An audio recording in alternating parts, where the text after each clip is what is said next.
The Overlord. Frenemies. It's difficult to imagine that your greatest enemy could become your friend. But with the Overlord of Novus as public enemy number 1, a temporary peace is necessary. This is a limited partnership, very limited.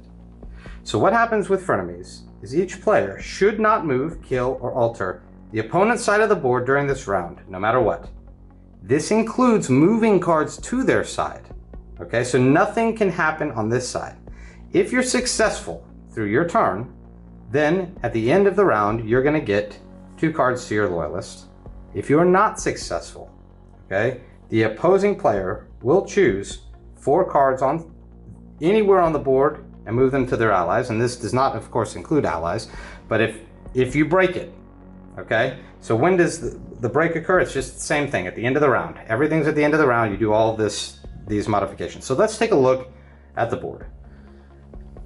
The first thing you need to notice is the Honorable Senator doesn't move anything. This is always going to be your safest card in the entire game because he doesn't move anything and you can just take him to your side of the board. Let's take him out of the equation and take a look at what these other cards would do. Starting with this 2, if I was to take it, that orange movement would be what kills me because I would have to move one of these 2 cards no matter what and altering their side of the board. So this is out.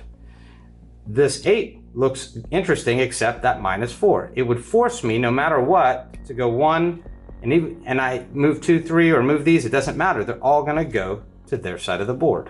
So these are out. However, this 3 you can actually use because you can move it as your starting card and you're able to move your 2 out, which saves you because there's no greens or blues on the board to alter that, and you would be able to get 2 cards at the end of the turn. However, say for example, I broke the alliance and I say, you know what, I want this card no matter what. I take it, I give him this, I move this back 1, I immediately break the alliance. Some cards are coming out, and then at the end of the round, the opponent, you don't get cards. Say the opponent doesn't break the alliance, the opponent could get 1, 2 cards, and then take any 4 cards that they want directly to their allies. So Frenemies is my least favorite Overlord card because it gets me sometimes and I hate it. But party time comes in a close second.